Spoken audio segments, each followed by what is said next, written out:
Commentary momentum intact, Nifty bank वो pocket जो अभी भी मोमेंटम चार्ज को लीड करने का दमखम रखती है। मानस जो लेवल सुझा रहे हैं वो आपकी स्क्रीन पर आ जाएंगे। मैं लौटता हूं मानस के पास आज का ट्रेडिंग आइडिया जानने के लिए, लेकिन Neeraj ji stocks in news.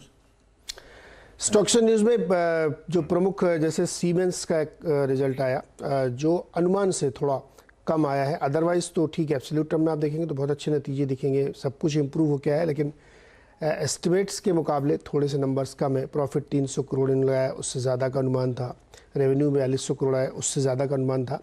Margin में भी इम्प्रूवमेंट हुआ, लेकिन स्टॉक प्राइस का मोमेंटम देखिए, इसीलिए अनुमान बहुत बढ़ते गए थे।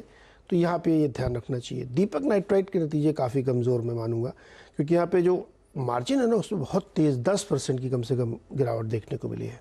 एबिटा में यानी ऑपरेटिंग प्रॉफिट 20-21% नीचे निकल के आया है, प्रॉफिट भी 22-23% गिरा। तो इसके नतीजे काफ़ी कमज़ोर हैं, ये ध्यान रखना चाहिए। बॉश के नतीजे इन लाइन है जो एक्सपेक्टेशंस थे और जो एब्सोल्यूट है लगभग वैसे आई हैं। मार्जिन 12.7% पे उन्होंने एकदम मेंटेन कर रखा है। 46% एबिटा में ग्रोथ देखने को मिली है, तो बॉश के इन लाइन नंबर कह सकते हैं। वोल्टास बहुत ही कमज़ोर नतीजे हैं, सब तरफ से इसमें दबाव देखने को मिला है। मार्जिन भी गिरा है और एसी वाला सेगमेंट भी गिरा है। रेवेन्यूज़ में भी कमज़ोरी देखने को मिल रही है। ये सारे नंबर अनुमान से बहुत नीचे आए, तो वोल्टास में एक दबाव आपको देखने को मिल सकता है। थर्मैक्स के नंबर मिक्स या थोड़े बेटर आप कह सकते हैं। यहाँ पे जो एक्सपेक्टेशंस थे और जो एब्सोल्यूट टर्म्स में भी है उसमें काफ़ी ग्रोथ देखने को है। हालांकि इनका जो केमिकल वाला सेगमेंट है वहाँ पे थोड़ी सी निराशा देखने को मिल रही है। प्रॉफिट इन्होंने 40% बढ़ा के 59 करोड़ कर लिया है। रेवेन्यूज़ में भी 57-58% की ग्रोथ है, 1650 करोड़ का है। लेकिन ये सारे नंबर्स एब्सोल्यूट टर्म पे हैं, अनुमान से नीचे हैं। ब्रिगेड एंटरप्राइजेस के नंबर बहुत ही बढ़िया है। इसमें मज़ेदार बात यह है कि आप चाहे तिमाही देखें या साल दर साल देखें, दोनों फ्रंट पे नंबर बहुत ही अच्छे यहाँ पे निकल के आए हैं। जैसे कल गोदरेज के आए थे, बहुत कमज़ोर नंबर थे, लेकिन ब्रिगेड के नंबर उसके तुलना में अगर आप देखिए तो हर फ्रंट पे काफ़ी बढ़िया है। 87 करोड़ का इनका जो है मुनाफा है, जो पहले नुकसान में था। 900 करोड़ का रेवेन्यू है, जो 300 करोड़ से 350-400 करोड़ से बढ़ के आया है। 232 करोड़ का ऑपरेटिंग प्रॉफिट है। तो नंबर्स काफ़ी अच्छे हैं ब्रिगेड के। फिर इसके बाद कुछ खबरें जिन पर रिएक्ट होगा मार्केट, जैसे RIL के लिए अच्छी खबर ये है कि जो एक्सपोर्ट ड्यूटी लगाई गई थी विंडफॉल गेन या तमाम कंपनीज पे, उस पे नरमी करी गई और कम कर दिया गया है। यानी डीजल की एक्सपोर्ट ड्यूटी 11 से घटा के 5 रुपये कर दी और ATF की 0 कंटिन्यू करेगी। तो ये इनके लिए पॉजिटिव खबर है। लेकिन ONGC, OIL और HUSC के लिए थोड़ा सा नेगेटिव इसलिए हो रहा है क्योंकि जो विंडफॉल टैक्स था उसमें फिर 750 रुपये बढ़ा दिए गए। पहले घटाए गए फिर बढ़ा दिए, मुझे समझ में नहीं आ रहा, जब क्रूड बढ़ा ही नहीं तो क्यों बढ़ा दिए गए। लेकिन इनके लिए नेगेटिव खबर है ये। सुबेक्स के लिए काफ़ी पॉजिटिव खबर है। 5G प्रोडक्ट के लिए जियो के साथ इनका एक करार किया गया है, जिसमें AI सेगमेंट और इन सब चीज़ों के लिए काम करेंगे। तो सुबेक्स के लिए बहुत अच्छी खबर है। E-क्लर्क्स पे ध्यान रखिएगा, कंपनी जो है बोनस शेयर देने पर विचार करेगी। 9 अगस्त को इनकी बोर्ड बैठक है।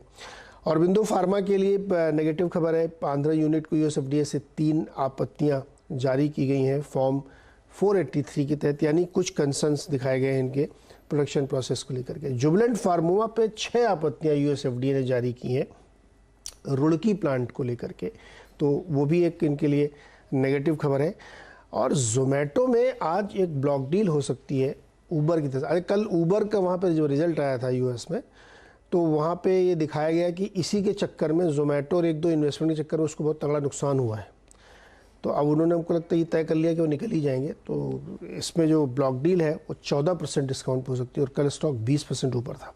तो आज जोमेटो को बहुत ही ध्यान रखना चाहिए। क्यों बेच रहे इतने अच्छे रिजल्ट के बाद?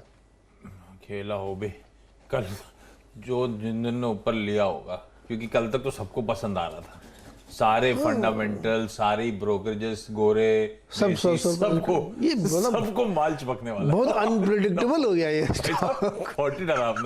14% का डिस्काउंट, कल की पूरी तेजी गायब होनी। उसके बाद इतनी सप्लाई होगी कि सबके एपेटाइट बढ़ जाएगी इंस्टीट्यूशंस की। एक्चुअली कितना लोग खरीदना जोमेटो आगे लंबे समय तक सब बेच के निकल रहे हैं। ब्लॉक जब 1 साल खत्म हुआ था तो खूब लोग बेचने आ गए थे, अब ऊबर बेचने आ गया है। ये चिंता की बात है उनके लिए। इस पर डिटेल में आगे चर्चा, लेकिन मानस आज का trading idea. 2 large cap stock मेरी नजर में है और कल भी इन दोनों स्टॉक के बारे में बात हुई थी। तो सबसे पहले तो मारुति पे ध्यान दीजिए। देखिए पूरा सेक्टर फॉर्म में है, हाई टॉप हायर बॉटम जितने भी स्टॉक्स हैं वहां पर बन रहे हैं। मारुति ने आखिरी के 1 घंटे में काफी बढ़िया बाइंग इंटरेस्ट दिखाया। एक रेजिस्टेंस था 9075 का, उसको भी ब्रीच कर दिया था। तो मेरा समझना है कि 9024 के स्टॉप लॉस से खरीदारी करिए। मारुति में टारगेट रखिए 9450 के, और स्टेट बैंक ऑफ इंडिया में भी खरीदारी करेंगे क्योंकि यहाँ पर पीएसयू बैंकिंग में तो क्लियर कट आउट परफॉर्मेंस कल था। स्टेट बैंक ऑफ इंडिया ने एक फ्रेश ब्रेकआउट चार्ज पे दिया। 534 के स्टॉप लॉस से खरीदारी करिए 560 के टारगेट के लिए। ये इन दोनों बैंक ऑफ इंडिया नहीं, स्टेट बैंक ऑफ इंडिया, ये आ गया आपकी स्क्रीन पर। मानस, थैंक यू सो मच। मानस अब 8 बजे पैनल में आप शिरकत करते हुए नजर आएंगे। क्विकली छोटा सा ब्रेक के उस पर आज का इवेंट्स कैलेंडर।